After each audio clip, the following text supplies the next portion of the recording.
ತೋರೋ ಗುರುವೇ. ಗುರು ಬ್ರಹ್ಮ ಗುರು ವಿಷ್ಣು ಗುರುದೇವೋ ಮಹೇಶ್ವರ ಗುರು ಸಾಕ್ಷಾತ್ ಪರಬ್ರಹ್ಮ ತಸ್ಮೈ ಶ್ರೀ ಗುರವೇ ನಮಃ.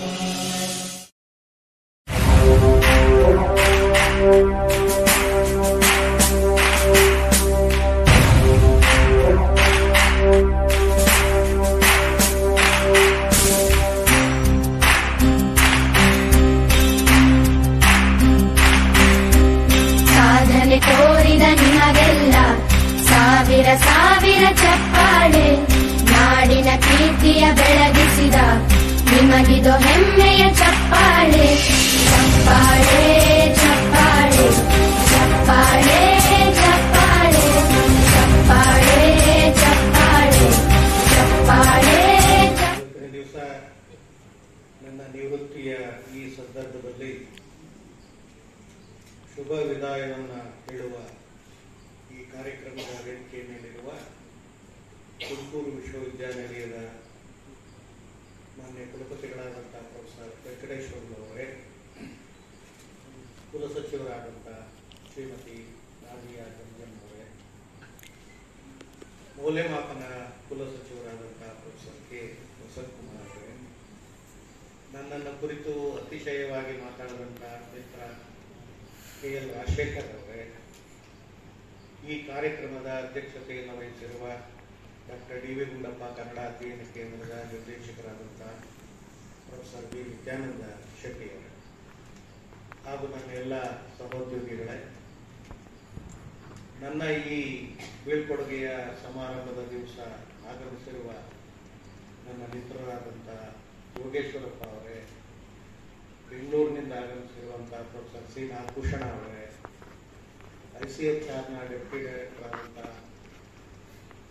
ಶ್ರೀ ಅರುಣಿ ಅವರೇ, ಹಾಗೂ ಹಿರಿಯರಾದಂಥ ನಮ್ಮ ಮಾರ್ಗದರ್ಶಕರಾದಂಥ ಪದ್ಮ ಪ್ರಸಾದ್ ಅವರೇ, ಹಿರಿಯರಾದಂಥ ಸಂಶೋಧಕರಾದಂಥ ಡಾಕ್ಟರ್ ಬಿ ನಂಜುಂಡಸ್ವಾಮಿ ಅವರೇ, ತುಮಕೂರು ವಿಶ್ವವಿದ್ಯಾನಿಲಯದ ಕನ್ನಡ ಅಧ್ಯಾಪಕ ಸಂಘದ ಕಾರ್ಯದರ್ಶಿಗಳಾದಂಥ ರೇಣುಕಾ ಪ್ರಸಾದ್ ಅವರೇ, ಹಾಗೂ ನನ್ನ ಸಹೋದ್ಯೋಗಿಗಳಾದಂಥ ಅಣ್ಣಮ್ಮ ಅವರೇ, ಗಂಗಾಧರಯ್ಯ ಅವರೇ, ನಾಗಭೂಷಣ್ ಅವರೇ, ಶ್ರೀಪಾದ್ ಭಟ್ ಬಂದಿಲ್ಲ, ಶ್ರೀಪಾದ್ ಅವರೇ, ಹಾಗೂ ಎಲ್ಲ ನನ್ನ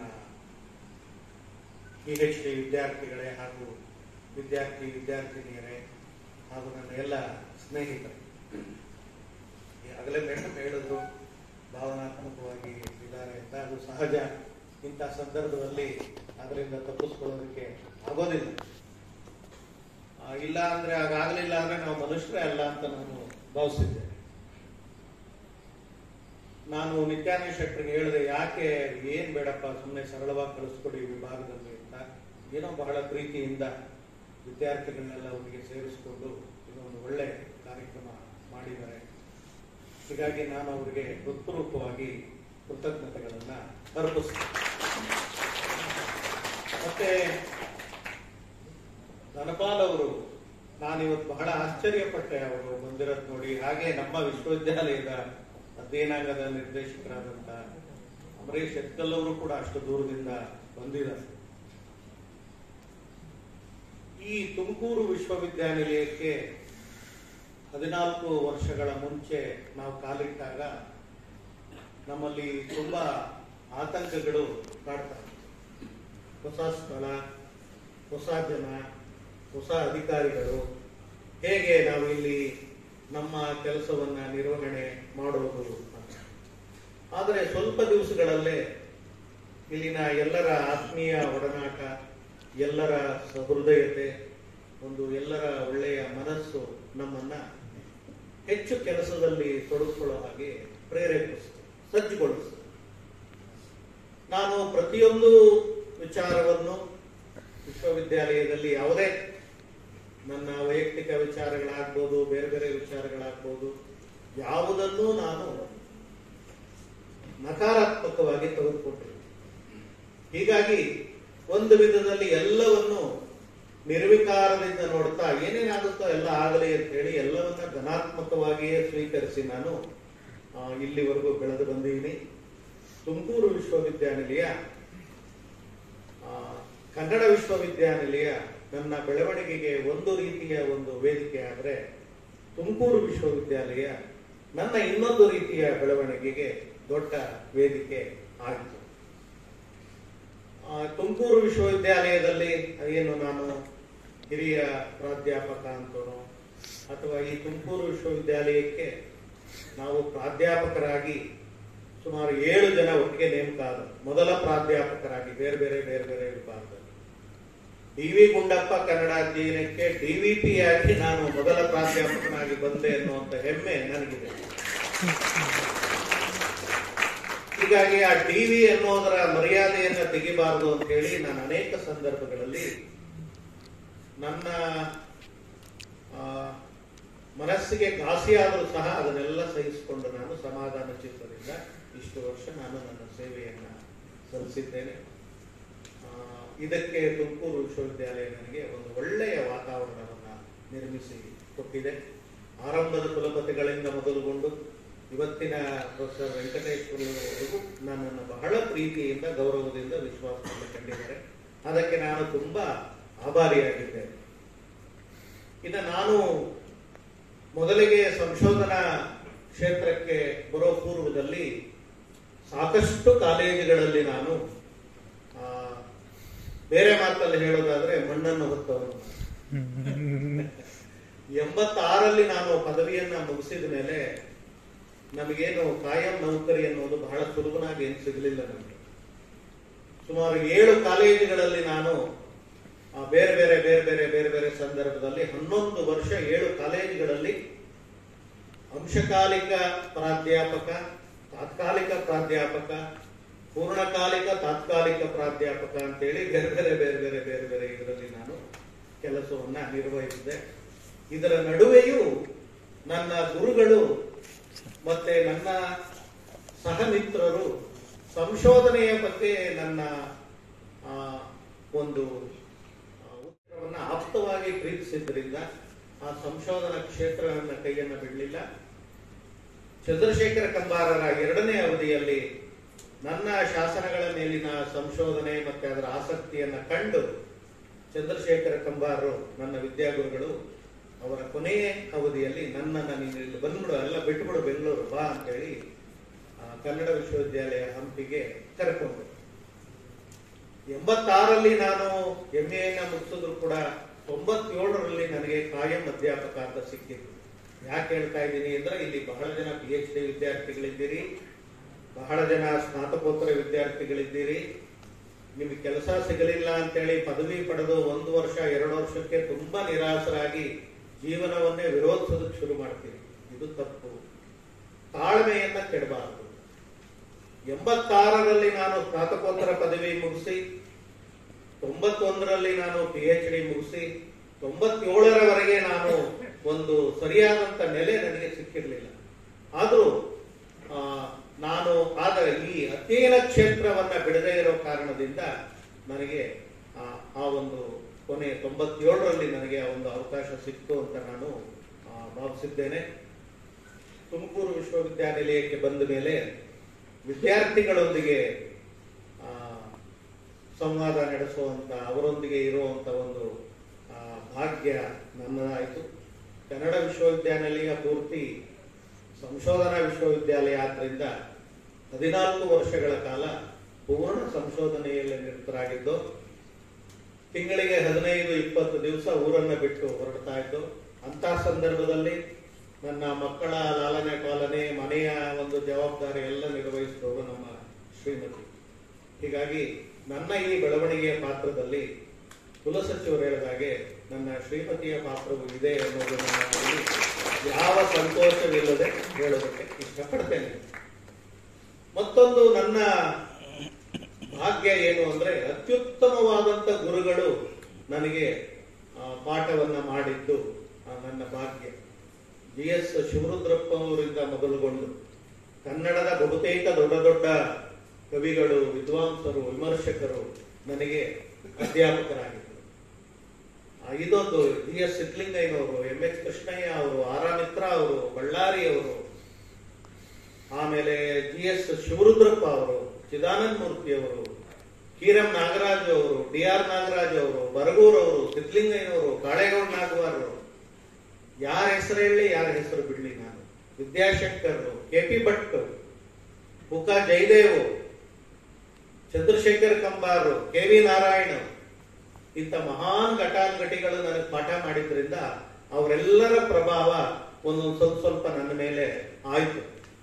ಯಾಕೆ ಅಂದ್ರೆ ನಾನು ಯಾವತ್ತೂ ನಿರಾಸವಾದಿ ಅಲ್ಲ. ಒಂದ್ ರೀತಿ ನೋಡೋಣ ಮುಂದೆ ಏನಾಗುತ್ತೋ ಅನ್ನುವಂಥದ್ದು. ಹೀಗಾಗಿ ಅವರೆಲ್ಲರ ಪ್ರಭಾವ ನನ್ನ ಮೇಲೆ ಆದ್ದರಿಂದ ಒಂದು ವಿಧದಲ್ಲಿ ನಾನು ಅದನ್ನ ಒಂದು ಕಿಂಚಿತ್ತಾದ್ರೂ ಅಳವಡಿಸ್ಕೊಳ್ಬೇಕು ಅಂತ ಹೇಳಿ ನಾನು ನನ್ನ ಅಧ್ಯಯನ ಮತ್ತೆ ಅಧ್ಯಾಪನದಲ್ಲಿ ಅದನ್ನು ನಾನು ಅಳವಡಿಸ್ಕೊಂಡವನು. ಅದು ನನಗೆ ಒಂದು ಕೀರ್ತಿಯನ್ನೇ ತಂದಿದೆ. ಇದಕ್ಕಾಗಿ ನಾನು ಈ ತುಮಕೂರು ವಿಶ್ವವಿದ್ಯಾನಿಲಯಕ್ಕೆ ಆಜೀವ ಪರ್ಯಂತ ಋಣಿಯಾಗಿರ್ತೀನಿ ಅಂತ ನಾನು ಭಾವಿಸಿದ್ದೇನೆ. ಇನ್ನ ಬೆಳಗ್ಗೆ ಕಲಾ ಕಾಲೇಜಿನವರು ಕೂಡ ಕರೆದು ನನ್ನ ಹೃದಯ ಸ್ಪರ್ಶಿಯಾಗಿ ಬೀಳ್ಕೊಟ್ರು. ಅರ್ಥಶಾಸ್ತ್ರ ವಿಭಾಗದವರು ಕೂಡ ಹೃದಯ ಸ್ಪರ್ಶಿಯಾಗಿ ಬೀಳ್ಕೊಟ್ರು. ಒಂದು ವಿಧದಲ್ಲಿ ಕುಲಪತಿಗಳು ಮತ್ತೆ ಕುಲಸಚಿವರು ಹೇಳಿದಾಗೆ ನಿವೃತ್ತಿ ಅನ್ನೋದು ನಾವು ವೃತ್ತಿಗೆ ಸೇರ್ಕೊಂಡಾಗಲೇ ನೀವು ಯಾವತ್ತು ನಿವೃತ್ತಿ ಅನ್ನುವಂಥದ್ದು ಅಲ್ಲೇ ನಮೂದಾಗಿರ್ತದೆ ಸರ್ವಿಸ್ ರಿಜಿಸ್ಟರ್. ಆದರೂ ಕೂಡ ನಾವು ನಿವೃತ್ತರಾಗ್ತೀವಿ ಅನ್ನೋದು ಬಿಟ್ಟು ಅದೊಂದು ಮರೆತು ನಾವು ಏನೆಲ್ಲ ಬೇರೆ ಬೇರೆ ಅವತಾರಗಳನ್ನು ನಾವು ತಾಳ್ತೀವಿ. ಆ ತಲೆಯಲ್ಲಿ ಯಾವತ್ತು ನಿವೃತ್ತರಾಗ್ತೀವಿ ನಾವು ಕೂಡ ಅನ್ನೋದು ಇರಬೇಕು. ಈ ಎಚ್ಚರಿಕೆ ನನ್ನನ್ನು ಸದಾಕಾಲ ಒಂದು ರೀತಿ ಜೀವಂತವಾಗಿಡೋದಕ್ಕೆ, ಮತ್ತೆ ಬೇರೆಯವರ ಜೊತೆ ಹೇಗೆ ವ್ಯವಹರಿಸಬೇಕು ಅನ್ನೋದಕ್ಕೆ, ಮತ್ತೆ ಬೇರೆಯವರ ಆ ಮನಸ್ಸುಗಳನ್ನು ಕೂಡ ನಾವು ಹೇಗೆ ಪ್ರೀತಿಸಬೇಕು ಅನ್ನೋದಕ್ಕೆ ನನಗೆ ಸ್ಫೂರ್ತಿ ಆಯಿತು ಅಂತ ನಾನು ಭಾವಿಸಿದ್ದೇನೆ. ಹಾಗೆ ನೋಡಿದ್ರೆ ನಾನು ಕವಿ ಆಗ್ಬೇಕಾಗಿತ್ತು. GS ಶಿವರುದ್ರಪ್ಪ ಅವರ ಅವಧಿಯಲ್ಲಿ ನಾನು ಒಂದು ಒಳ್ಳೆ ಪದ್ಯ ಬರೆದು ತೋರಿಸಿದ್ದೆ ಅವರಿಗೆ. ತುಂಬಾ ಚೆನ್ನಾಗಿ ಬರೆದಿದ್ದೀರಿ, ಪ್ರಕಟಿಸ್ರಿ ಅಂತ ಹೇಳಿದ್ರು ಅವರು. ಆದ್ರೆ ಅವ್ರಿಗಿಂತ ಹೆಚ್ಚು ನನ್ನ ಮೇಲೆ ಪ್ರಭಾವ ಬೀರಿದ್ದು ಚಿದಾನಂದ ಮೂರ್ತಿ ಅವರು. ಯಾಕೆ ಅಂದ್ರೆ ಶಿವರುದ್ರಪ್ಪನವರು ಒಂದು ಸ್ವಲ್ಪ ಆಗ ವಿಭಾಗದ ಮುಖ್ಯಸ್ಥರಾದ್ರಿಂದ ನಾವು ಅವ್ರ ಹತ್ರ ಸುಲಭನಾಗಿ ಬರೆಯೋಕೆ ಆಗ್ತಾ ಇರ್ಲಿಲ್ಲ. ಮತ್ತೆ ಶಿವರುದ್ರಪ್ಪ ಅವರು ಅಂದ್ರೆ ನಮಗೇನೋ ಪೂಜ್ಯ ಭಾವನೆಯ ಜೊತೆಗೆ ಒಂದು ಭಯ ಕೂಡ. ಹೀಗಾಗಿ ಪಾಠ ಪ್ರವಚನ ಈ ವಿಷಯ ಮಾತಾಡ್ತಿದ್ವಿ ಹೊರತು ಬೇರೆ ವೈಯಕ್ತಿಕ ವಿಚಾರಕ್ಕೆ ಅವ್ರ ಹತ್ರ ಮಾತಾಡ್ತಿರ್ಲಿಲ್ಲ. ಅವರು ಕೂಡ ತಲೆ ಹಾಕ್ತಾ ಇರಲಿಲ್ಲ. ಆದ್ರೆ ಚಿದಾನಂದ ಮೂರ್ತಿ ಅವರು ಹಾಗಲ್ಲ. ಬಹಳ ಎಲ್ಲ ಆತ್ಮೀಯವಾಗಿ ವಿಚಾರಿಸೋದು, ಕರೆಯೋದು, ಜೊತೆಲಿ ಕರ್ಕೊಂಡು ಹೋಗೋದು, ಕಾಫಿ ಟೀ ಕೊಡಿಸೋದು, ಇದೆಲ್ಲ ಮಾಡೋರು. ಹೀಗಾಗಿ ಅವ್ರ ಹತ್ರ ಹೆಚ್ಚು ಒಡನಾಡಿ ಏನಾಯ್ತು, ನಾವು ಸಂಶೋಧಕರಾಗಿ ಪರಿವರ್ತನೆ ಆದ. ಅದರಿಂದ ನನಗೇನು ನಿರಾಶೆ ಇಲ್ಲ, ಇನ್ನು ಹೆಮ್ಮೆ ಇದೆ ನನಗೆ. ನಾನು ಒಂದಷ್ಟು ನನ್ನ ಕೈಲಾದಷ್ಟು ಒಂದಷ್ಟು ಸಂಶೋಧನೆಯನ್ನ ಮಾಡಿದ್ದೀನಿ ಅನ್ನೋ ಒಂದು ಹೆಮ್ಮೆ ನನಗೆ ಇದೆ. ಈ ತುಮಕೂರು ವಿಶ್ವವಿದ್ಯಾನಿಲಯದಲ್ಲಿ 14 ವರ್ಷಗಳ ಕಾಲ ನಾನು ಪ್ರಾಧ್ಯಾಪಕನಾಗಿ, ಮೌಲ್ಯಮಾಪನ ಕುಲಸಚಿವನಾಗಿ, ಪ್ರಭಾರ ಕುಲಸಚಿವನಾಗಿ ಆಡಳಿತದಲ್ಲಿ, ಹಾಗೆಯೇ ಸಿಂಡಿಕೇಟ್ ಸದಸ್ಯನಾಗಿ, ಸೆನೆಟ್ ಸದಸ್ಯನಾಗಿ, ಡೀನ್ ಆಗಿ, ವಿವಿಧ ಸಮಿತಿಗಳಲ್ಲಿ ಅಧ್ಯಕ್ಷನಾಗಿ, ಸದಸ್ಯನಾಗಿ ಕೆಲಸವನ್ನ ಮಾಡಿದ್ದೇನೆ. ಅವೆಲ್ಲವನ್ನ ಮಾಡೋದಕ್ಕೆ ಈ ತುಮಕೂರು ವಿಶ್ವವಿದ್ಯಾನಿಲಯ ನನಗೆ ಒಳ್ಳೆ ಒಂದು ಅವಕಾಶವನ್ನ ಮಾಡಿಕೊಡ್ತು. ಇಲ್ಲ ಅಂದ್ರೆ ತುಮಕೂರು ವಿಶ್ವವಿದ್ಯಾಲಯ ನನಗೆ ಆ ರೀತಿ ಅವಕಾಶ ಮಾಡಿಕೊಟ್ಟಿರ್ಲಿಲ್ಲ ಅಂದ್ರೆ ಈ ಎಲ್ಲವನ್ನ ನಾನು ನಿಭಾಯಿಸಕ್ಕೆ ಆಗ್ತಾ ಇರಲಿಲ್ಲ. ಹೀಗಾಗಿ ತುಮಕೂರು ವಿಶ್ವವಿದ್ಯಾನಿಲಯದ ಸಮಸ್ತ ಎಲ್ಲ ಸಹೃದಯ ಮನಸ್ಸುಗಳಿಗೆ ನಾನು ಹೃತ್ಪೂರ್ವಕವಾದ ಅಭಿನಂದನೆಗಳನ್ನ ಈ ಸಂದರ್ಭದಲ್ಲಿ ನಾನು ತಿಳಿಸೋದಕ್ಕೆ ಇಷ್ಟಪಡ್ತೇನೆ. ಇನ್ನ ಆಗಲೇ ನಾನು ಕುಲಪತಿಗಳ ಜೊತೆ ಕಿವಿಯಲ್ಲಿ ಮಾತಾಡಿದೆ. ನನ್ನ ಗೆಳೆಯ ರಾಜಶೇಖರ್ ಹೇಳ್ದ, ಇಷ್ಟೆಲ್ಲ ಪ್ರಶಸ್ತಿಗಳು ಸಿಕ್ಕಿವೆ ಇವರಿಗೆ ಅಂತ. ಎಲ್ಲಾ ಪ್ರಶಸ್ತಿಗಳಿಗಿಂತ ನಮಗೆ ಪೆನ್ಷನ್ ಅನ್ನ ಕೊಟ್ಬಿಟ್ರೆ ಅದೇ ದೊಡ್ಡ ಪ್ರಶಸ್ತಿ ಅಂತ ನಾನು ಭಾವಿಸಿದ್ದೀನಿ. ಈ ತುಮಕೂರು ವಿಶ್ವವಿದ್ಯಾನಿಲಯದಲ್ಲಿ ನಾನಿದೇನು ಎಲ್ಲೂ ಮಾತಾಡಿರ್ಲಿಲ್ಲ, ಆದ್ರೆ ಇವತ್ತು ಯಾಕೋ ಮಾತಾಡ್ಬೇಕು ಅನ್ಸುತ್ತೆ. ಏನೋ ಒಂದು ಸ್ವಲ್ಪ ಕಾನೂನುಗಳನ್ನೇ ಮುಂದೆ ಮಾಡಿ ಕೆಲವು ತೊಂದರೆಗಳನ್ನು ಕೊಡುವಂತ ಅನೇಕ ಮನಸ್ಸುಗಳು ಇರೋದನ್ನ ನಾನು ಇಲ್ಲಿ ಗಮನಿಸಿದ್ದೀನಿ. ಮೇಡಮ್, ನೀವು ಗಮನಿಸಬೇಕು, ಬಳ್ಳಾರಿ ವಿಶ್ವವಿದ್ಯಾನಿಲಯಕ್ಕೆ ಒಬ್ಬರು ಕುಲಪತಿಯಾಗಿ ನೇಮಕ ಆದರು. ಹೈಕೋರ್ಟ್ ಅವರ ನೇಮಕಾತಿಯ ಜಾತಿ ಪತ್ರ ಸರಿ ಇಲ್ಲ ಅಂತೇಳಿ ಅವರನ್ನ ಕುಲಪತಿ ಸ್ಥಾನದಿಂದ ವಜಾಗೊಳಿಸಿದ್ರು. ಆದ್ರೆ ನಾನು ಅವರಿಗೆ ಪೆನ್ಷನ್ ನಿಲ್ಲಿಸಲಿಲ್ಲ, ಪೆನ್ಷನ್ ಸ್ಯಾಂಕ್ಷನ್ ಮಾಡಿದೆ, ಬರ್ಸ್ಕೊಂಡೆ. ಅವರಿಂದ ಏನಾದ್ರೂ ಆಡಿಟ್ ಅಬ್ಜೆಕ್ಷನ್ ಆದ್ರೆ ಅದಕ್ಕೆ ನಾನೇ ಜವಾಬ್ದಾರಿ ಅಂತ ಬರ್ಸ್ಕೊಂಡು ಕೊಟ್ಟೆ ನಾನು. ಆ ರೀತಿ ಇಲ್ಲಿ ಅನೇಕರು ಪೆನ್ಷನ್ನಿಂದ ತುಂಬಾ ತೊಂದರೆಗೊಳಗಾಗಿರೋದು ನನಗೆ ಗೊತ್ತು. ನೀವು ಮತ್ತೆ ಈಗಿನ ಕುಲಪತಿಗಳು ತುಂಬಾ ಸಹೃದಯರು, ಅದನ್ನು ಮಾಡಬೇಕು. ಯಾವುದೇ ಆಡಿಟರ್ ಆಗಲಿ ಪೆನ್ಷನ್ ಯಾಕೆ ಕೊಟ್ಟ ಅಂತ ಯಾರೂ ಕೇಳೋದಿಲ್ಲ. ಸುಮ್ಮನೆ ಕೆಲವು ಭೂತಗಳನ್ನ ನಿಮಗೆ ಸೃಷ್ಟಿ ಮಾಡಿ ನಿಮ್ಮ ಮುಂದೆ ಬಿಡ್ತಾರೆ ಅಷ್ಟೇ. ಅದಕ್ಕೆ ನೀವು ಮನಸ್ಸು ಕೊಡಬೇಡಿ, ಧೈರ್ಯ ಮಾಡಿ. ಯಾಕೆ ಅಂದ್ರೆ ನಿವೃತ್ತಿ ಆದಮೇಲೆ ಪೆನ್ಷನ್ ಅನ್ನುವಂಥದ್ದು ಬಹಳ ಮುಖ್ಯ ಅನ್ನೋದು ಎಲ್ರಿಗೂ ಗೊತ್ತು. ಹೀಗಾಗಿ ಮತ್ತೆ ನಾನು ಈ ಸಂಸ್ಥೆಯಲ್ಲಿ ಇಷ್ಟು ದಿನ ಕೆಲಸ ಮಾಡಿದ್ದೀನಲ್ಲಪ್ಪ, ಈ ಸಂಸ್ಥೆ ನನ್ಗೆ ಈಗ ಮಾಡ್ಬಿಡ್ತು ಅಂತ ಹೇಳಿ ನಿಮ್ಮನ್ನೆಲ್ಲ ಬೈಕೊಂಡು ಓಡಾಡುವಂತ, ಶಾಪ ಹಾಕುವಂತ ಪರಿಸ್ಥಿತಿ ನಮಗೆ ಒದಗಲ್ಲ ಅಂತ ನಾನು ಭಾವಿಸ್ತಾ ನನ್ನನ್ನು ಇಷ್ಟು ಹೃದಯ ಸ್ಪರ್ಶಿಯಾಗಿ ಇವತ್ತು ಈ ಸನ್ಮಾನ ಸಮಾರಂಭದಲ್ಲಿ ಬೀಳ್ಕೊಟ್ಟು 4 ಒಳ್ಳೆಯ ಮಾತುಗಳನ್ನ ಆಡಿಸಿದ್ದಕ್ಕೋಸ್ಕರ ಈ ತುಮಕೂರು ವಿಶ್ವವಿದ್ಯಾಲಯದ ಕುಲಪತಿಗಳಿಗೆ, ಕುಲಸಚಿವರಿಗೆ, ನಮ್ಮ ವಿಭಾಗದ ನನ್ನ ಆತ್ಮೀಯ ಗೆಳೆಯ ನಿತ್ಯಾನಂದ ಶೆಟ್ಟಿ ಅವರಿಗೆ ಹಾಗೂ ತಮಗೆಲ್ಲರಿಗೂ ವಂದಿಸಿ ನನ್ನ 2 ಮಾತುಗಳನ್ನು ಮುಗಿಸ್ತೀನಿ. ನಮಸ್ಕಾರ.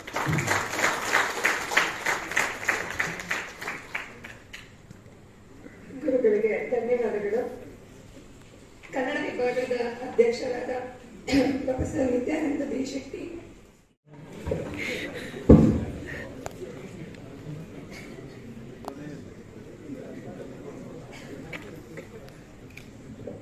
ಎಲ್ರಿಗೂ ನಮಸ್ಕಾರ. ಇವತ್ತಿನ ಈ ಶುಭ ವಿದಾಯ ಸಮಾರಂಭದ ಮುಖ್ಯ ಆಕರ್ಷಣೆಯ ಕೇಂದ್ರ ಬಿಂದು ಆಗಿರುವ ನನ್ನ ಸಹೋದ್ಯೋಗಿಯೂ ಮತ್ತು ಗೆಳೆಯರೂ ಆಗಿರುವ ಪ್ರೊಫೆಸರ್ ಟಿ.ವಿ. ಪರಮಶಿವಮೂರ್ತಿಯವರೇ, ವೇದಿಕೆ ಮೇಲಿರುವ ಎಲ್ಲ ಗಣ್ಯರೇ ಹಾಗೂ ಸಭೆಯಲ್ಲಿರುವ ಎಲ್ಲ ಮಾನ್ಯರೇ, ಈಗಾಗಲೇ ಬಹಳ ಜನರು ಪ್ರೊಫೆಸರ್ ಪರಮಶಿವಮೂರ್ತಿಯವರ ಬಗ್ಗೆ ಮಾತನಾಡಿದ್ದಾರೆ. ನಾನು ನಮ್ಮ ವಿಭಾಗದ ಎಲ್ಲ ಅಧ್ಯಾಪಕರ ಪರವಾಗಿ, ಎಲ್ಲ ಸಂಶೋಧನಾರ್ಥಿಗಳ ಮತ್ತು ವಿದ್ಯಾರ್ಥಿಗಳ ಪರವಾಗಿ ಈ ಮಾತುಗಳನ್ನು ಆಡ್ತಾ ಇದ್ದೇನೆ. ಗೆಳೆಯರಾದ ಕೆ.ಎಲ್. ರಾಜಶೇಖರ್ ಅವರ ಮಾತಿನಲ್ಲೂ ಕೂಡ 2 ಭಾಗಗಳಿತ್ತು. ಒಂದು ಪರಮಶಿವಮೂರ್ತಿಯವರ ಬಗೆಗಿನ ವೈಯಕ್ತಿಕ ಅವರ ಒಡನಾಟ ಮತ್ತು ಸಂಬಂಧ, ಇನ್ನೊಂದು ಒಬ್ಬ ಸಂಶೋಧಕನಾಗಿ ಪರಮಶಿವಮೂರ್ತಿಯವರು ಏನು ಎನ್ನುವುದನ್ನ ವಿವರಿಸುವ ಭಾಗ. ಹಾಗೆಯೇ ನನ್ನ ಈ ಅಧ್ಯಕ್ಷ ಭಾಷಣದಲ್ಲೂ ಕೂಡ 2 ಭಾಗ ಇರ್ತದೆ. ಆದರೆ ಗಾಬರಿ ಆಗಬೇಡಿ, ದೀರ್ಘ ಮಾತಾಡೋದಿಲ್ಲ. ನಾವು ಈ ವೃತ್ತಿ, ನಿವೃತ್ತಿ ಇವೆಲ್ಲವೂ ಬಹಳ ನಿಸರ್ಗ ಸಹಜ ಅಂತ ಅಂದ್ಕೊಂಡು ಬಿಟ್ಟಿದ್ದೇವೆ. ಅದು ಹಾಗಿಲ್ಲ, ಅದಕ್ಕೊಂದು ಇತಿಹಾಸ ಇದೆ ಎನ್ನುವುದನ್ನು ನಿಮ್ಮ ಜೊತೆಗೆ ಕ್ವಚಿತ್ತಾಗಿ ಪ್ರಸ್ತಾವಿಸ್ತಾ, ಬಳಿಕ ಪರಮಶಿವಮೂರ್ತಿಯವರನ್ನ ನೆಪವಾಗಿರಿಸಿಕೊಂಡು ಸ್ವವಿಮರ್ಶೆಯ ಕೆಲವು ಮಾತುಗಳನ್ನು ನಾನು ಇಲ್ಲಿ ಆಡ್ತೇನೆ. ಹಾಗಾಗಿ ಒಂದರ್ಥದಲ್ಲಿ ಇದು ಸಭೆಯನ್ನು ಉದ್ದೇಶಿಸಿ ಆಡುವ ಮಾತಲ್ಲ, ನನ್ನೊಳಗೆ ನಾನು ಆಡುವ ಮಾತು. ಬಟ್ ಒಂದೇ ವ್ಯತ್ಯಾಸ ಅಂದ್ರೆ ಈ ಮಾತು ನಿಮಗೆ ಕೇಳ್ತದೆ ಅಷ್ಟೇ. ಇಂದು ಪರಮಶಿವಮೂರ್ತಿಯವರು ನಿವೃತ್ತಿ ಆಗ್ತಾ ಇದ್ದಾರೆ. ಈ ನಿವೃತ್ತಿ ಅಂದ್ರೆ ಏನು ಮತ್ತು ಇದಕ್ಕಿರುವ ಭಾರತೀಯ ಮತ್ತು ಜಾಗತಿಕ ಇತಿಹಾಸ ಏನು ಎಂಬುದನ್ನು ನಾವಿಲ್ಲಿ ಕೊಂಚ ಪರಿಶೀಲಿಸಬೇಕು. ನಮ್ಮ ದೇಶದಲ್ಲಿ ಬ್ರಿಟಿಷರ ಆಳ್ವಿಕೆ ಆರಂಭ ಆದಾಗ ಅಲ್ಲಿಯವರೆಗೆ ನಮ್ಮಲ್ಲಿ ಈ ನಿವೃತ್ತಿ ಎನ್ನುವ ಪರಿಕಲ್ಪನೆಯೇ ಇರಲಿಲ್ಲ. ನಿಮಗೆಲ್ಲರಿಗೂ ಗೊತ್ತಿರುವ ಹಾಗೆ ನಮ್ದೇನಿದ್ರು ಕೂಡ ಆನುವಂಶೀಯವಾದಂತಹ ಪರಂಪರೆ. ರಾಜನ ಮಗ ರಾಜ ಆಗ್ತಿದ್ದ, ಮಂತ್ರಿಯ ಮಗ ಮಂತ್ರಿ ಆಗ್ತಿದ್ದ, ಶಾನುಭೋಗನ ಮಗ ಶಾನುಭೋಗ ಆಗ್ತಿದ್ದ. ಎಲ್ಲೋ ಸಣ್ಣ ಪುಟ್ಟ ಸಾಮಾಜಿಕ ಚಲನೆಗಳು ಸಂಭವಿಸಿದಾಗ ಸಣ್ಣ ಪುಟ್ಟ ಫ್ರಿಕ್ಷನ್ಗಳು ಆಗ್ತಿದ್ವೆ ಹೊರತು ಈ ಒಟ್ಟು ಈ ವಂಶ ಪರಂಪರೆಯಲ್ಲಿ ಅಂತ ದೊಡ್ಡ ಬದಲಾವಣೆ ಏನು ಆಗ್ತಿದೆ. ಇಂಗ್ಲೆಂಡ್ನ ಈಸ್ಟ್ ಇಂಡಿಯಾ ಕಂಪನಿಯ ಅಧೀನದಲ್ಲಿದ್ದ ನಮ್ಮ ದೇಶ 1857ರಲ್ಲಿ ಅಧಿಕೃತವಾಗಿ ಅಲ್ಲಿ ಪ್ರಜಾಸತ್ತಾತ್ಮಕವಾಗಿ ಆಯ್ಕೆಗೊಂಡ ಬ್ರಿಟನ್ ಸ್ಟೇಟ್ನ ಅಧೀನಕ್ಕೆ ಬಂದಾಗ ಭಾರತದಲ್ಲಿ ಮೊದಲ ಬಾರಿಗೆ ಬ್ರಿಟಿಷ್ ಇಂಡಿಯನ್ ಪೆನ್ಷನ್ ಸಿಸ್ಟಮ್ ಇದನ್ನ ಜಾರಿಗೆ ತರಲಾಗಿದೆ. ಈ ಬ್ರಿಟಿಷ್ ಇಂಡಿಯನ್ ಪೆನ್ಷನ್ ಸಿಸ್ಟಮ್ ಅನ್ನ ಮಾಡೆಲ್ ಆಗಿ ಇಟ್ಕೊಂಡು ಹೈದರಾಬಾದ್ನ ಮೊದಲನೆಯ ಸಾಲಾರ್ ಜಂಗ್ ಮತ್ತು ಮೈಸೂರಿನ ದಿವಾನ್ ಪೂರ್ಣಯ್ಯ ಅವರು ಇದನ್ನ ಹೈದರಾಬಾದ್ ಮತ್ತು ಮೈಸೂರು ರಾಜ್ಯದಲ್ಲಿ ಜಾರಿಗೊಳಿಸಿದ್ದಾರೆ. ಅಂದ್ರೆ ಅಡ್ಮಿನಿಸ್ಟ್ರೇಟಿವ್ ರಿಫಾರ್ಮ್ಸ್ ಅಂತ ನಾವು ಏನ್ ಕರೀತೇವೆ ಅದರ ಭಾಗವಾಗಿ ಈ ನಿವೃತ್ತಿ ಮತ್ತು ಪೆನ್ಷನ್ ಎನ್ನುವುದು ಜಾರಿಗೆ ಬರ್ತದೆ. ಹಾಗೆ ಈ ಪೆನ್ಷನ್ನ ಜೊತೆಗೆ ಕೆಲವು ನಿವೃತ್ತಿಯ ಜೊತೆಗೆ ಕೆಲವು ಆರ್ಥಿಕ ಅನುಕೂಲಗಳನ್ನು ಮಾಡಿಕೊಡುವ ಒಂದು ಪರಂಪರೆಯು ಕೂಡ ನಮ್ಮ ದೇಶದಲ್ಲಿ ಆರಂಭ ಆಯಿತು. ನಿವೃತ್ತಿಯ ಕಥೆಗೆ ಈ ಸಂಕ್ಷಿಪ್ತವಾದ ಭಾರತೀಯ ಇತಿಹಾಸ ಇರುವಂತೆ ಇದಕ್ಕೊಂದು ಜಾಗತಿಕ ಇತಿಹಾಸವೂ ಕೂಡ ಇದೆ. 18ನೇ ಶತಮಾನದಲ್ಲಿ ಮೊದಲ ಬಾರಿಗೆ ರೋಮನ್ ಚಕ್ರಾಧಿಪತ್ಯದಲ್ಲಿ ನಿವೃತ್ತಿ ಮತ್ತು ನಿವೃತ್ತಿ ವೇತನದ ಪರಿಕಲ್ಪನೆಯನ್ನ ಜಾರಿಗೊಳಿಸಲಾಗಿತ್ತು. ಆದರೆ ಆ ಸೌಲಭ್ಯ ಅದು ಎಲ್ರಿಗೂ ಇರಲಿಲ್ಲ. ಯಾರು ಮಿಲಿಟರಿಯಲ್ಲಿ ಕೆಲಸ ಮಾಡ್ತಾ ಇದ್ದಾರೋ ಅವರಿಗೆ ಮಾತ್ರ ನಿವೃತ್ತಿಯ ವಯಸ್ಸು ಮತ್ತು ನಿವೃತ್ತಿ ವೇತನವನ್ನ ನಿಗದಿಗೊಳಿಸಲಾಗಿತ್ತು. ಮಿಲಿಟರಿಗೆ ಯಾಕೆ ಇತ್ತಂದ್ರೆ ಅವರು ಮಾತ್ರ ದೇಶ ರಕ್ಷಣೆ ಮಾಡುವವರು, ಆ ಕಾರಣಕ್ಕಾಗಿ ಅವರಿಗೆ ನಿವೃತ್ತಿ ಮತ್ತು ನಿವೃತ್ತಿ ವೇತನ. ಆದರೆ ಕಾಲ ಬದಲಾದಂತೆ, ಜನರ ಯೋಚನಾ ಕ್ರಮ ಬದಲಾದಂತೆ ದೇಶ ಅಂದ್ರೆ ಕೇವಲ ಗಡಿ ಮಾತ್ರ ಅಲ್ಲ, ದೇಶ ಅಂದ್ರೆ ಜನ ಎನ್ನುವ ಒಂದು ಎಚ್ಚರ ನಮ್ಮಲ್ಲಿ ಬಂದಾಗ ನಿವೃತ್ತಿಯ ಕುರಿತ ಚಿಂತನೆಯು ಕೂಡ ಬದಲಾಯಿತು. 19ನೇ ಶತಮಾನದಲ್ಲಿ ಜರ್ಮನಿಯ ಚಾನ್ಸಲರ್ ಒಟ್ಟೋ ವಾನ್ ಬಿಸ್ಮಾರ್ಕ್ ಜರ್ಮನಿಯಲ್ಲಿ ಯಾರ್ಯಾರು 70 ವರ್ಷ ದಾಟಿಯೂ ಸರ್ಕಾರಿ ಸೇವೆಯಲ್ಲಿದ್ದಾರೋ ಅವರೆಲ್ಲರನ್ನು ಕೂಡ ಕಡ್ಡಾಯವಾಗಿ ನಿವೃತ್ತಿಗೊಳಿಸಿ ಅವರಿಗೆ ಮಾಸಿಕವಾಗಿ ನಿವೃತ್ತಿ ವೇತನ ಕೊಡುವ ಪಾಲಿಸಿಯನ್ನ ಜಾರಿಗೆ ತರ್ತಾನೆ. ಈಗ ನಮ್ಮಲ್ಲಿ ಹೇಗೆ NPS ಇದೆಯೋ ಅದೇ ಮಾದರಿಯಲ್ಲಿ ಜರ್ಮನಿಯಲ್ಲಿ ಉದ್ಯೋಗಿ, ಉದ್ಯೋಗದಾತ ಮತ್ತು ಸರ್ಕಾರ ಈ ಮೂವರು ತಮ್ಮ ಆದಾಯದ ಒಂದು ಅಂಶವನ್ನ ಬ್ಯಾಂಕ್ನಲ್ಲಿ ಜಮೆ ಮಾಡಿ ಆ ಒಟ್ಟು ಮೊತ್ತದಿಂದ ನಿವೃತ್ತರಿಗೆ ಪಿಂಚಣಿಯನ್ನ ಜರ್ಮನಿಯಲ್ಲಿ 19ನೇ ಶತಮಾನ ಕಾಲದಲ್ಲಿ ಕೊಡ್ತಾ ಇದ್ರು. ಮತ್ತು ಇದನ್ನಲ್ಲಿ contributory retirement and disability benefits ಅಂತ ಹೇಳ್ತಾರೆ. 19ನೇ ಶತಮಾನದ ಮಧ್ಯಭಾಗದಲ್ಲಿ ಯುನೈಟೆಡ್ ಸ್ಟೇಟ್ಸ್ ಆಫ್ ಅಮೆರಿಕಾದಲ್ಲಿ ಮುನ್ಸಿಪಲ್ ಉದ್ಯೋಗಿಗಳಿಗೆ, ಅಗ್ನಿಶಾಮಕ ದಳದ ಸಿಬ್ಬಂದಿಗಳಿಗೆ, ಪೊಲೀಸರಿಗೆ ಮತ್ತು ಅಧ್ಯಾಪಕರಿಗೂ ಕೂಡ ಮೊದಲ ಬಾರಿಗೆ ನಿವೃತ್ತಿಯ ವಯಸ್ಸನ್ನ ನಿಗದಿಪಡಿಸಲಾಯಿತು ಹಾಗೂ ನಿವೃತ್ತಿ ವೇತನವನ್ನು ಕೂಡ ಘೋಷಿಸಲಾಯಿತು. ಯುರೋಪ್ನಲ್ಲಿ 18ನೇ ಶತಮಾನದಲ್ಲಿ ಸಂಭವಿಸಿದ ಇಂಡಸ್ಟ್ರಿಯಲ್ ರೆವಲ್ಯೂಷನ್ ಅಂತ ನಾವು ಏನ್ ಹೇಳ್ತೇವೆ, ಆ ಇಂಡಸ್ಟ್ರಿಯಲ್ ರೆವಲ್ಯೂಷನ್ ನ ಕಾರಣಕ್ಕಾಗಿ ಈ ಎಲ್ಲ ಬದಲಾವಣೆಗಳು ಕೂಡ ಜಗತ್ತಿನಾದ್ಯಂತ ಘಟಿಸಿದವು. ಇದರ ಹಿಂದೆ ನಾವು ಈಗ ಮತ್ತೆ ಹೇಳುವ ಸಾಮಾಜಿಕ ಭದ್ರತೆ, ಸೋಷಿಯಲ್ ಸೆಕ್ಯೂರಿಟಿ ಎಂಬ ಪರಿಕಲ್ಪನೆ ಇದೆ.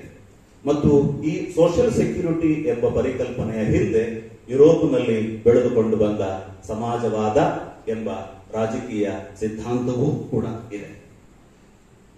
ಒಂದರ್ಥದಲ್ಲಿ ಈ ಎಲ್ಲ ಸೌಲಭ್ಯಗಳನ್ನ ಉದ್ಯೋಗಿ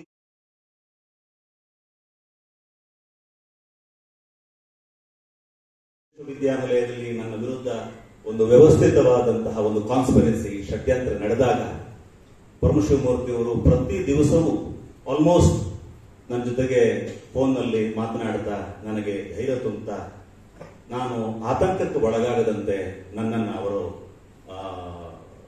ಸಾಂತ್ವನಗೊಳಿಸ್ತಾ ಇದ್ದಾರೆ. ಅವ್ರು ಹೇಳಿದ ಒಂದು ಮಾತು ನನಗೀಗಲೂ ನೆನಪಿದೆ. ನೋವು ಮಾಡ್ಕೊಳ್ಬೇಡಿ ಶೆಟ್ರೆ, ಹಣ್ಣಿರುವ ಮರಕ್ಕೆ ಕಲ್ಲೇಟು ಜಾಸ್ತಿ. ಸೊ ಈ ಮಾತು ನನ್ನನ್ನು ಬಹಳ ವಿಶೇಷವಾಗಿ ಭಾವುಕಗೊಳಿಸಿತ್ತು ಮತ್ತು ಸಾಂತ್ವನವು ಪಡಿಸಿತ್ತು. ಅವರು ಯಾವತ್ತೂ ಕೂಡ ಎಲ್ಲವನ್ನೂ ಕೂಡ ಸಮಾಧಾನದಿಂದ, ಸಮಚಿತ್ತದಿಂದ, ಸಮದರ್ಶಿಯಾಗಿ ಯೋಚನೆ ಮಾಡಿಕೊಂಡು ಹೋಗುವವರಾಗಿದ್ರು. ನಮ್ಮನ್ನ ಬಹಳ ವಿಶೇಷವಾಗಿ ತಾಳ್ಮೆಯ ಪಾಠವನ್ನು ಅವರು ನನಗೆ ಬೋಧಿಸ್ತಾ ಇದ್ದರು. ನಾನು ಅವರನ್ನು ಕಿಚಾಯಿಸ್ತಾ ಇದ್ದೆ, ನೀವು ನಮ್ಮ ವಿಭಾಗದ ಧರ್ಮರಾಜ ಇದ್ದ ಹಾಗೆ ಅಂತ ನಾನು ಅವರಿಗೆ ಹೇಳ್ತಾ ಇದ್ದೆ.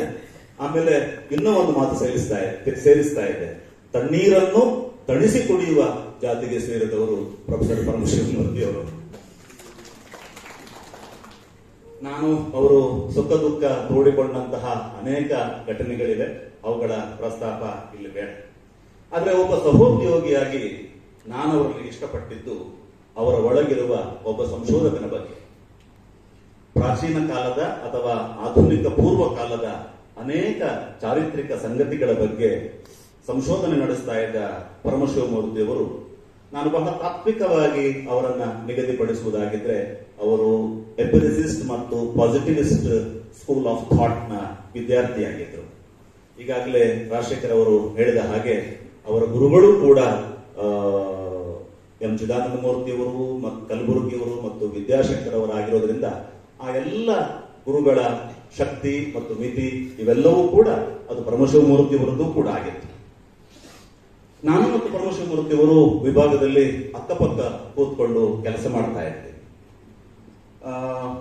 ನಮ್ಮಿಬ್ಬರ ನಡುವೆ ಎಂತ ಒಂದು ಜಿದ್ದು ಇತ್ತಂದ್ರೆ, ವಿಭಾಗದಲ್ಲಿ ಹಠಕ್ಕೆ ಬಿದ್ದವರಂತೆ ನಾವಿಬ್ಬರು ಕುಳಿತು ಓದು ಮತ್ತು ಬರವಣಿಗೆ ಕೆಲಸಗಳನ್ನು ಮಾಡ್ತಾ ಇದ್ವಿ.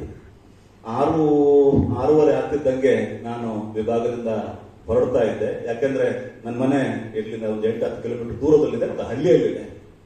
ಆದ್ರೆ ಪರಮಶಿವಮೂರ್ತಿ ಅವರು 7 ಗಂಟೆ ನಂತರವೂ ಕೂಡ ವಿಭಾಗದಲ್ಲಿರೋರು ಸೊಳ್ಳೆ ಬತ್ತಿ ಹಚ್ಚಿಕೊಂಡು ಅವರು ಕೆಲಸ ಮಾಡ್ತಾ ಇದ್ರು. ಅವರ ಮಗಳಿಗೆ ನಗಾಡ್ತಾ ಇದ್ದಾರೆ. ಅಂದ್ರೆ ಸಂಶೋಧನೆಯನ್ನ ಒಂದು ತಪಸ್ಸಿನಂತೆ ಬಹಳ ನಿಷ್ಠೆಯಿಂದ ಮಾಡ್ತಾ ಇದ್ದ ಪರಮಶಿವಮೂರ್ತಿಯವರು 3-4 ತಿಂಗಳ ಹಿಂದೆ ನನಗೊಂದು ವಾಟ್ಸ್ಆಪ್ ನಲ್ಲಿ ಒಂದು ಮೆಸೇಜ್ ಕಳಿಸಿದರು. ಸಂಶೋಧನೆಗೆ ಸಂಬಂಧಿಯನ್ನ ರಿಪ್ಲೇಸ್ ಮಾಡಬಹುದು, ಆದ್ರೆ ಒಬ್ಬ ಸಂಶೋಧಕನನ್ನ ರಿಪ್ಲೇಸ್ ಮಾಡಲಿಕ್ಕೆ ಸಾಧ್ಯ ಇಲ್ಲ. ಈ ವಿಷಯದ ಪ್ರಸ್ತಾಪ ಬಂದುದರಿಂದ ನಾನೀಗ ನಿಮ್ ಜೊತೆಗೆ ಹೇಳ್ತೀನಿ. ಆಗ ಕುಲಪತಿಯವರ ಮಾತಲ್ಲೂ ಕೂಡ ಬಂತು ಕುಲಪತಿ ಆಗುವುದರ ಬಗ್ಗೆ ಮತ್ತು ಈ ವಿಶ್ವವಿದ್ಯಾಲಯದ ಎಲ್ಲರೂ ಕುಲಪತಿ ಆಗಬೇಕು ಎನ್ನುವ ಅವರ ಹಂಬಲದ ಬಗ್ಗೆ, ಒಳ್ಳೆಯ ಹಾರೈಕೆ. ಆದ್ರೆ ನನಗಿಲ್ಲೊಂದು ಸಣ್ಣ ಭಿನ್ನಮತ ಇದೆ. ಏನು ಭಿನ್ನಮತ ಅಂದ್ರೆ, ನಾವು ಯಾರೂ ಕೂಡ ಕುವೆಂಪು ಅವರನ್ನ ಇವತ್ತು ವಿಶ್ರಾಂತ ಕುಲಪತಿ ಎಂದು ಕರೆಯೋದಿಲ್ಲ. ಅವರನ್ನು ನಾವು ಕನ್ನಡದ ತತ್ವಚಿಂತಕ ಅಂತ ಕರಿತೀವಿ, ಮಹಾಕವಿ ಅಂತ ಕರಿತೀವಿ, ಕನ್ನಡದ ಸಾಕ್ಷಿ ಪ್ರಜ್ಞೆ ಅಂತ ಕರಿತೀವಿ. ಹಾಗೆ ಪ್ರೊಫೆಸರ್ ಯು ಆರ್ ಅನಂತಮೂರ್ತಿ ಅವರನ್ನ ಕೂಡ ಯಾರು ಕೂಡ ವಿಶ್ರಾಂತ ಕುಲಪತಿ ಅಂತ ಕರೆಯೋದಿಲ್ಲ. ಅನಂತಮೂರ್ತಿ ಅವರನ್ನು ನಾವೊಬ್ಬ ಪಬ್ಲಿಕ್ ಇಂಟೆಲೆಕ್ಚುವಲ್ ಅಂತ ಕರಿತೀವಿ. ಕುವೆಂಪು ಆಗಲಿ ಅನಂತಮೂರ್ತಿಯವರಾಗಲಿ ಕುಲಪತಿ ಎನ್ನುವ ಹುದ್ದೆಗಿಂತ ಬಹಳ ದೊಡ್ಡದನ್ನು ಅವರು ಸಾಧಿಸಿದ್ರು. ಹಾಗೆಯೇ ನಿಮಗೆ ನಾನು ನೆನಪು ಮಾಡಿಕೊಡುವುದಾಗಿದ್ರೆ, ದೆಹಲಿಯ ಜವಾಹರ್ಲಾಲ್ ನೆಹರು ವಿಶ್ವವಿದ್ಯಾನಿಲಯದ ಜಗತ್ತು ಮೆಚ್ಚಿದ ಧೀಮಂತ ಮಹಿಳೆ ಹಿಸ್ಟೋರಿಯನ್ ಪ್ರೊಫೆಸರ್ ರಮಿಲಾ ಥಾಪರ್ ಅಂತವರು ಆಕೆಗೆ ಬಯಸಿದ್ರೆ ಇಂಡಿಯಾ ದೇಶದ ಯಾವ ಯೂನಿವರ್ಸಿಟಿ ಬಿಡಿ, ಕೊಲಂಬಿಯಾ, ಮಿಶಿಗನ್, ಆಕ್ಸ್ಫರ್ಡ್ ನಂತ ಯೂನಿವರ್ಸಿಟಿಗಳಿಗೆ ಆ ಹೆಣ್ಮಗಳು ಬಯಸಿದ್ರೆ ಚಿಟಿಕೆ ಹೊಡೆಯುವಷ್ಟರಲ್ಲಿ ಆಕೆ ವಿಸಿ ಆಗ್ತಿದ್ರು. ಆದರೆ ಆಕೆ ಅಂತಹ ಎಲ್ಲ ಆಫರ್ಗಳನ್ನು ಎಡಗೈಯಲ್ಲಿ ಬದಿಗೆ ತಳ್ಳಿದರು. ಇದು ಏನು ಹೇಳ್ತಾ ಇದೆ? ಕುವೆಂಪುರವರಿರಲಿ, ಅನಂತಮೂರ್ತಿಯವರಿರಲಿ, ರಮಿಲಾ ಥಾಪರ್ ಅವರಿರಲಿ, ಇವರೆಲ್ಲರೂ ಕೂಡ ವಿಸಿ ಆಗುವುದಕ್ಕಿಂತಲೂ ಬಹಳ ದೊಡ್ಡದನ್ನ, ಅಜರಾಮರವಾಗಿರುವುದನ್ನು ಸಾಧಿಸಿದ್ದಾರೆ. ನಿಮಗೆಲ್ಲರಿಗೂ ಗೊತ್ತಿದೆ, 3-4 ವರ್ಷಗಳ ಹಿಂದೆ ಇಲ್ಲೇ ನಮ್ಮ ಪಕ್ಕದ ಬೆಂಗಳೂರು ವಿಶ್ವವಿದ್ಯಾನಿಲಯದ ಪತ್ರಿಕೋದ್ಯಮ ವಿಭಾಗದ ಪ್ರಾಧ್ಯಾಪಕರೊಬ್ಬರು ಕುಲಪತಿಯಾಗಲು ಪ್ರಯತ್ನ ಪಟ್ಟು ಮೈತುಂಬ ಸಾಲ ಮಾಡಿ ಆತ್ಮಹತ್ಯೆ ಮಾಡಿಕೊಂಡರು ಎನ್ನುವ ವರ್ತಮಾನವನ್ನ ನಾವೆಲ್ಲರೂ ಕೇಳಿದ್ದೇವೆ. ಈ ಸುದ್ದಿಯನ್ನ ಓದಿದ್ದೇವೆ. ವಿಶ್ವವಿದ್ಯಾನಿಲಯಗಳ ಅಧ್ಯಾಪಕರಾದ ನಾವೆಲ್ಲರೂ ನಮ್ಮ ಧೀರ ಗಂಭೀರ ಸುಸಂಸ್ಕೃತ ಮೌನದ ಒಳಸಂಚಿನಿಂದ ಇಂತಹ ಒಂದು ಕೆಡುಕು, ಇಂತಹ ಒಂದು ಕೊಲೆ ಸಂಭವಿಸಿಯೇ ಇಲ್ಲವೇನೋ ಎಂಬಷ್ಟು ನಾವು ನಿರಾಳರಾಗಿದ್ದೇವೆ. ಈ ಎಲ್ಲ ನಿದರ್ಶನಗಳನ್ನ ಇವತ್ತು ನಿಮ್ಮ ಮುಂದೆ ನಾನು ಮರುಮಂಡಿಸುವುದರ ಅಗತ್ಯ ಏನಿದೆ ಅಂದ್ರೆ, ವಿಶ್ವವಿದ್ಯಾನಿಲಯಗಳಲ್ಲಿ ಕೆಲಸ ಮಾಡುವ ನನ್ನಂತಹ ಒಬ್ಬ ಅಧ್ಯಾಪಕನ ಐಡೆಂಟಿಟಿ ಏನಾಗಬೇಕು? ನಾನು ಸಹಾಯಕ ಪ್ರಾಧ್ಯಾಪಕನಾಗುವುದು, ಸಹ ಪ್ರಾಧ್ಯಾಪಕನಾಗುವುದು, ಪ್ರಾಧ್ಯಾಪಕನಾಗುವುದು, ಹಿರಿಯ ಪ್ರಾಧ್ಯಾಪಕನಾಗುವುದು, ಕುಲಸಚಿವನಾಗುವುದು, ಕುಲಪತಿಯಾಗುವುದು ನನ್ನ ಧ್ಯೇಯವಾಗಬೇಕೇ? ಅಥವಾ ನನ್ನ ಆಸಕ್ತಿಯ ಕ್ಷೇತ್ರದಲ್ಲಿ ನಾನು ಸಾಧಿಸಿದ ಸಾಧನೆಯಿಂದ ನನ್ನನ್ನು ನಾನು ಗುರುತಿಸಿಕೊಳ್ಬೇಕೆ? ನನ್ನ ಐಡೆಂಟಿಟಿ ಯಾವುದಾಗಬೇಕು? ಇದು ಬಹಳ ಮೂಲಭೂತವಾದ ಪ್ರಶ್ನೆ ಅಂತ ನಾನು ಕಾಣ್ತೇನೆ. ಈ ಪ್ರಶ್ನೆಯನ್ನು ಇನ್ನಷ್ಟು ಸರಳಗೊಳಿಸುವುದಾದ್ರೆ, ನಾನು ನನ್ನ ಜಾಬ್ನಿಂದ ಗುರುತಿಸಿಕೊಳ್ಬೇಕೆ, ನನ್ನ ಡೆಸಿಗ್ನೇಷನ್ ಇಂದ ಗುರುತಿಸಿಕೊಳ್ಬೇಕೆ, ಅಥವಾ ನನ್ನ ವರ್ಕ್, ನನ್ನ ಕೆಲಸದಿಂದ ಗುರುತಿಸಿಕೊಳ್ಬೇಕೆ? ಇದು ಬಹಳ ಮುಖ್ಯವಾದ ಪ್ರಶ್ನೆ ಆಗಬೇಕು ವಿಶ್ವವಿದ್ಯಾಲಯದಲ್ಲಿ ಕೆಲಸ ಮಾಡುತ್ತಾ ಇರುವಂತ ಎಲ್ಲ ಅಧ್ಯಾಪಕರಿಗೆ ಕೂಡ. ಜಾಬ್ ಬೇರೆ, ವರ್ಕ್ ಬೇರೆ ಎನ್ನುವುದು ನಮಗೆ ಸ್ಪಷ್ಟ ಆಗಬೇಕು. ಏನು ಈ ಜಾಬ್ ಮತ್ತು ವರ್ಕ್ಗೆ ಇರುವ ವ್ಯತ್ಯಾಸ? ಈಗ ನಾನು ಪರಮಶಿವಮೂರ್ತಿಯವರನ್ನ ಸೀನಿಯರ್ ಪ್ರೊಫೆಸರ್ ಎಂದೋ ಅಥವಾ ಇವತ್ತು ಸಂಜೆ 5 ಗಂಟೆ ನಂತರ ಅವರನ್ನ ವಿಶ್ರಾಂತ ಪ್ರಾಧ್ಯಾಪಕ ಎಂದೋ ಪ್ರೊಫೆಸರ್ ರಿಟೈರ್ಡ್ ಆಗ್ತಾನೆ. ಒಬ್ಬ ಕುಲಪತಿ ತನ್ನ 4 ವರ್ಷಗಳ ಅವಧಿಯನ್ನು ಮುಗಿಸ್ತಾನೆ. ಆದರೆ ಒಬ್ಬ ವಿದ್ವಾಂಸ, ಒಬ್ಬ ಇಂಟೆಲೆಕ್ಚುವಲ್, ಒಬ್ಬ ಶಾಸನ ತಜ್ಞ, ಒಬ್ಬ ಫಿಲಾಲಜಿಸ್ಟ್, ಒಬ್ಬ ಸೈಂಟಿಸ್ಟ್, ಈ ಡೆಸಿಗ್ನೇಷನ್ಗಳನ್ನು ಅಲ್ಲ, ಈ ಐಡೆಂಟಿಟಿಗಳನ್ನು ಹೊಂದಿರುವವನು ಇವನು ಯಾವತ್ತೂ ರಿಟೈರ್ಡ್ ಆಗೋದಿಲ್ಲ. ವಿಶ್ವವಿದ್ಯಾನಿಲಯದ ಎಕನಾಮಿಕ್ಸ್ ವಿಭಾಗದಲ್ಲಿ ಕೆಲಸ ಮಾಡುವ ಒಬ್ಬ ಅಧ್ಯಾಪಕನಿಗೆ ಇರಬೇಕಾದ ಒಂದು ಬೌದ್ಧಿಕ ಮಹತ್ವಾಕಾಂಕ್ಷೆ ಏನಂದ್ರೆ, ಎಕನಾಮಿಕ್ಸ್ ವಿಭಾಗದಲ್ಲಿ ನಾನು ಸೀನಿಯರ್ ಪ್ರೊಫೆಸರ್ ಆಗೋದು ಎನ್ನುವುದಲ್ಲ, ಅವನಿಗಿರಬೇಕಾಗಿರೋದು ನಾನೊಬ್ಬ ಇಕನಾಮಿಸ್ಟ್ ಆಗಬೇಕೆಂದು. ಹಿಸ್ಟ್ರಿ ವಿಭಾಗದಲ್ಲಿ ಕೆಲಸ ಮಾಡುವಂತ ಒಬ್ಬ ಅಧ್ಯಾಪಕನಿಗಿರುವಂತಹ ಮಹತ್ವಾಕಾಂಕ್ಷೆ ನಾನು ರಿಜಿಸ್ಟರ್ ಆಗಬೇಕು, ರಿಜಿಸ್ಟರ್ ಇವ್ಯಾಲ್ಯೂಯೇಷನ್ ಆಗಬೇಕೆನ್ನುವುದಲ್ಲ, ನಾನೊಬ್ಬ ಹಿಸ್ಟೋರಿಯನ್ ಆಗಬೇಕೆನ್ನುವುದು. ಫಿಸಿಕ್ಸ್ ವಿಭಾಗದಲ್ಲಿ ಕೆಲಸ ಮಾಡ್ತಾ ಇರುವ, ಥಿಯರಿಟಿಕಲ್ ಫಿಸಿಕ್ಸ್ ಟೀಚ್ ಮಾಡ್ತಾ ಇರುವಂತಹ ಒಬ್ಬ ಅಧ್ಯಾಪಕನಿಗೆ ಇರಬೇಕಾದಂತಹ ಮಹತ್ವಾಕಾಂಕ್ಷೆ ನಾನೊಬ್ಬ ಥಿಯರಿಟಿಕಲ್ ಫಿಸಿಸಿಸ್ಟ್ ಆಗಬೇಕೆನ್ನುವುದು, ಕುಲಸಚಿವ ಆಗಬೇಕೆನ್ನುವುದಲ್ಲ. ನಾವು ಪಡೆಯುವ ಈ ಹೊಸ ಐಡೆಂಟಿಟಿಯಿಂದ, ಅಂದ್ರೆ ಎಕನಾಮಿಸ್ಟ್, ಹಿಸ್ಟೋರಿಯನ್, ಫಿಲಸಾಫರ್, ಫಿಸಿಸಿಸ್ಟ್ ಎನ್ನುವ ಈ ಹೊಸ ಐಡೆಂಟಿಟಿಗಳಿಂದ ವಿಶ್ವವಿದ್ಯಾನಿಲಯಕ್ಕೆ ಒಂದು ಬೌದ್ಧಿಕ ಘನತೆ ಬರುತ್ತದೆಯೇ ಹೊರತು ನಾವು ಪಡೆಯುವ ಬೇರೆ ಯಾವುದೇ ಲೌಕಿಕ ಡೆಸಿಗ್ನೇಷನ್ಗಳಿಂದ ಅಲ್ಲ ಎನ್ನುವುದನ್ನು ನಾವೆಲ್ಲರೂ ಕೂಡ ಇನ್ನು ಮುಂದಾದರೂ ಅರ್ಥ ಮಾಡಿಕೊಳ್ಳಬೇಕು. ನಾನು ಯಾಕೆ ಈ ಮಾತನ್ನು ಹೇಳ್ತಾ ಇದ್ದೇನೆ ಅಂದ್ರೆ, ನಾನು ಕಟ್ಟಿದ ಇತಿಹಾಸಕಾರ ಎಂಬ ಹೊಸ ಬೌದ್ಧಿಕ ಅನನ್ಯತೆಯನ್ನು ಪಡೆಯಲಿ ಎಂದು ನಾನು ನಮ್ಮ ವಿಭಾಗದ ಎಲ್ಲ ಅಧ್ಯಾಪಕರ ಪರವಾಗಿ, ವಿದ್ಯಾರ್ಥಿಗಳ ಪರವಾಗಿ ಮತ್ತು ತುಮಕೂರಿನ ಅವರೆಲ್ಲರ ಅಭಿಮಾನಿಗಳ ಪರವಾಗಿ ನಾನು ಹಾರೈಸಿದ ನನ್ನ ಅಧ್ಯಕ್ಷ ಭಾಷಣವನ್ನು ಮುಗಿಸ್ತೇನೆ. ನಮಸ್ಕಾರ, ಧನ್ಯವಾದ. ಬಳಪ ಹಿಡಿದ ಭಗವಂತ ಇರುತ್ತಾನೆ ನಮ ಸುತ್ತ, ಅವತಾರ ನಾನಾ ರೂಪವೋ. ನಮ್ಮೆಲ್ಲ ಹಣೆ ಬರಹ ತಿದ್ದಿ ಬರೆಯಲು ಕತ್ತಲೆಯಿಂದ ಬಂತ ನಮ್ಮ ಕೈಯ ಹಿಡಿಯುತ್ತ, ಕರೆದೊಯ್ದ ಬೆಳಕು ತೋರಲು. ದಯವಾಗಿ ಗದರೋದು ನಮ್ಮ ಬೆಳೆಸಲು.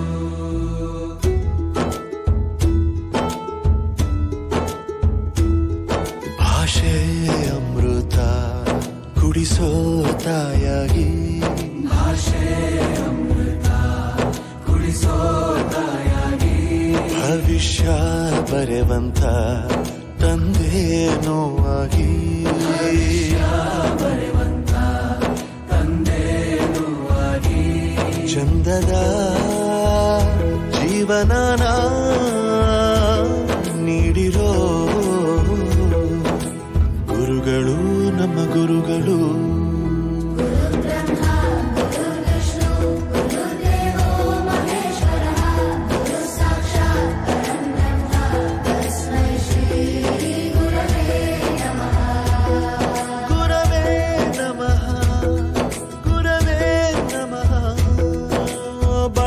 ಹಿಡಿದ ಭಗವಂತ ಇರುತ್ತಾನೆ ನಮ ಸುತ್ತ ಅವತಾರ ನಾನ